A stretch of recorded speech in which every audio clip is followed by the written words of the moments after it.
चुड़ैल की बांसुरी। एक सुहाना सा दिन होता है और मगन, रामलाला, चंदन, राजन, तपन और गोलू के पापा गांव के बरगद के पेड़ के नीचे बैठकर अपनी शाम की गपशप कर रहे हैं।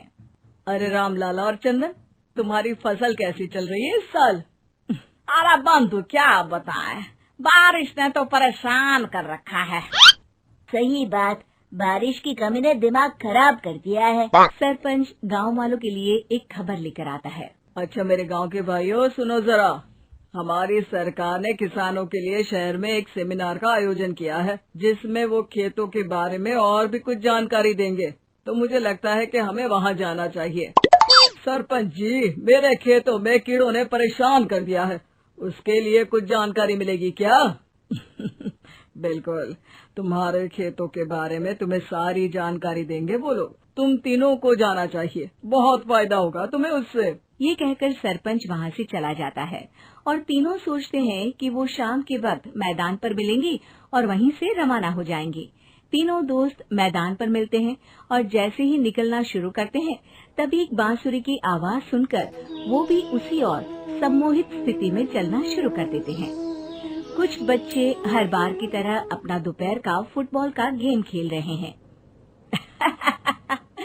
पकड़ लिया, पकड़ के दिखा मुझे, इतना भी नहीं कर सकता। अच्छा, कितना भागेगा? आखिरकार तो मेरी पकड़ में आ ही जाएगा। हाँ, तुझे पता नहीं तपन, राजन कितनी तेज दौड़ लगा सकता है। खेलते खेलते अचानक से एक बांसुरी की मीठी आवाज सुनाई पड़ती है। सारे बच्चे उसका पीछा करने लगते हैं। शाम हो गई है और बच्चों के घर न आने की वजह से उनकी माँ मैदान में पहुँच जाती है। राजन बेटे, अरे ओ राजन बेटे, किधर चले गए? इतनी देर हो गई, घर वापस क्यों नहीं आए बेटे? तपन बेटा, चलो घर, शाम हो गई है, कितना खेलोगे? और गोलू, ओ गोलू। तीनों की माँ एक दूसरे को देखने लगती है और उन्हें एहसास होता है कि उन तीनों के बेटे घर आए ही नहीं। अरे राजन और गोलू की मम्मी, आप इधर? राजन और गोलू घर नहीं आए क्या अभी तक? नहीं तो दोपहर में राजन मुझे बताकर गया था कि वो तपन और गोलू के साथ खेलने जा रहा है। मैंने सुना है कि गांव में एक चुड़ैल घूम रही है, कहीं वही तो नहीं ले गई ना हमारे बच्चों को? ऐसा कुछ नहीं हुआ होगा, हम तीनों अलग अलग जगह ढूंढते हैं, इधर ही खेल रहे होंगे तीनों बच्चे। ये कहकर तीनों बच्चों की माएं उन्हें ढूंढने निकल गई। बहुत देर हो गई और फिर भी तीनों बच्चे मिले नहीं। तीनों की माएं मैदान पर फिर से मिलती हैं। सुनिए जी, ये तीनों मिल ही नहीं रहे हैं और मेरे दिमाग में बहुत बुरे बुरे ख्याल आ रहे हैं। आप चिंता मत कीजिए, हम सरपंच से जाकर बात करते हैं, वो हमारी मदद करेंगे। गोलू की माँ सही कह रही हो, चलो चलते हैं। एक उम्मीद की आशा लेकर तीनों अपने बेटों की फिक्र में सरपंच के घर जा पहुंचती है। सरपंच अपनी शाम की चाय पी रहे हैं और अखबार पढ़ रहे हैं। तभी तीनों की माँ हड़बड़ी में भागकर उनके पास आती है। अरे अरे, आप तीनों इतनी डरी हुई क्यों हो? क्या हुआ? ऐसी क्या बात हो गई? तिवारी जी, हमारे लड़के दोपहर से खेलने गए हैं और अब तक लौटे नहीं हैं। हमने उन्हें सब जगह ढूंढा, लेकिन हमें वो मिले ही नहीं, इसीलिए हम भागकर आपके पास आ गए। अच्छा, इनके पिता कहाँ है?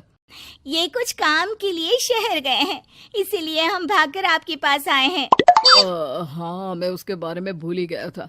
एक काम कीजिए, मुझे उस जगह लेकर चलिए जिधर वो आखिरी बार खेल रहे थे। सरपंच घर से एक डंडा लेकर तीनों के साथ मैदान की ओर निकल पड़ते हैं। तीनों मैदान पर पहुंच जाते हैं और उन्हें ढूंढने के लिए कुछ सुराग खोजना शुरू करते हैं। आपको कोई ऐसी जगह पता है जहां ये तीनों साथ में मिलते हैं? नहीं जी, ऐसी तो कोई जगह नहीं पता। अचानक से वही बांसुरी की आवाज आना शुरू हो जाता है और सरपंच सम्मोहित होकर उस आवाज की तरफ जाना शुरू कर देते हैं। अरे तिवारी जी, आप ठीक तो हैं? कहाँ जा रहे हैं? अरे ओ तिवारी जी, वो हमें सुन नहीं पा रहे हैं क्या? सरपंच बांसुरी की धुन में झुककर उसी दिशा में आगे बढ़ रहे थे। ये आवाज कैसी? ऐसा लग रहा है कि कोई बांसुरी बजा रहा हो। हाँ, सरपंच जी भी उसी दिशा में जा रहे हैं।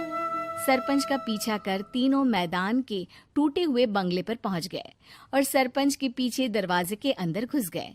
तीनों बंगले के अंदर झांकते हैं तो देखते हैं कि बहुत अच्छे से संभाला गया है बंगला। उतने में एक हंसी की आवाज आती है। मेरी बांसुरी, तूने मुझे आज तक कभी तंग नहीं किया। हमेशा अपने जादू से लड़कों को खींच लाती है। ये बोलते ही राजन की माँ को तीनों बच्चे और उनके पिता वहाँ चुड़ैल के पास लेटे हुए दिखते हैं। अरे वो देखो गोलू के पापा। अरे रे, अरे गोलू की माँ, आप चुप रहिए ना जरा। उस चुड़ैल ने देख लिया तो हम भी फंस जाएंगे। इन्हें बचाएगा कौन? लगता है ये शहर गए ही नहीं और इस चुड़ैल ने इन सबको भी यही बुला लिया है। अब हमें इन्हें छुड़ाना होगा। एक काम करते हैं। राजन की मम्मी गोलू और तपन की मम्मी को एक प्लान बताती है। बिल्कुल सही कह रही हो राजन की मम्मी। चलो आज इस चुड़ैल को मजा चखाते हैं। तीनों माएं अपने छुपने की जगह से बाहर निकलती हैं और एक्टिंग करना शुरू कर देती है। ये तो बढ़िया है। अब इसका असर औरतों पर भी हो रहा है। वाह जी वाह। तीनों माएं चुड़ैल की थोड़ा करीब आती है। राजन और गोलू की माँ चुड़ैल को पकड़ लेते हैं और तपन की माँ बांसुरी हाथ से पकड़कर तोड़ देती है। अरे पागल औरत, ये क्या कर दिया? मेरी बांसुरी को तोड़ दिया। अब मेरी शक्तियाँ खत्म हो जाएगी। तुम्हें तो अरे तुझे क्या लगा चुड़ैल कहीं की हमारे बच्चों को और पतियों को हाथ लगाएगी तू? बांसुरी टूटने की वजह से चुड़ैल खाक होकर गायब हो जाती है और सारे लोगों की आंख खुल जाती है। सब अपने परिवार को लेकर उस बंगले से बाहर निकल जाते हैं। कहते हैं ना, नारी